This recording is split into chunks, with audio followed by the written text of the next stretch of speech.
Teine küsimus oli, mis on kõige kiirem tee hingega ühenduse saamiseks?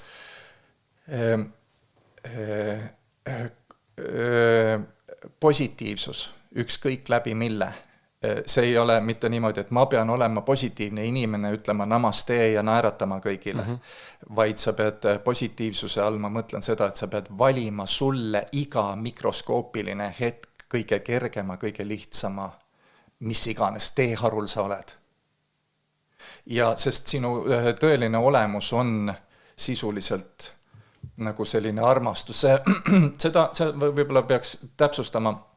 Inimesena me arvame, et on positiivne ja negatiivne ja keskel on neutraalne, mis on mõnes mõttes õige.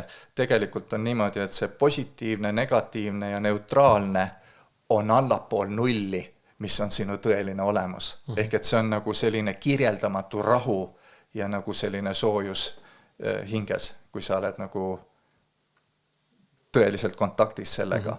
Ja mis annab siis nagu vihje, et kui minu see, kellega ma tahan, see üks asi seal minust eraldi, kellega ma tahan kontaktis olla, kui selle olemus, nagu füüsikalises mõttes, on positiivne ja selline rahu, siis otsi inimesena seda positiivsust ja rahu ükskõik, kus, mismoodi.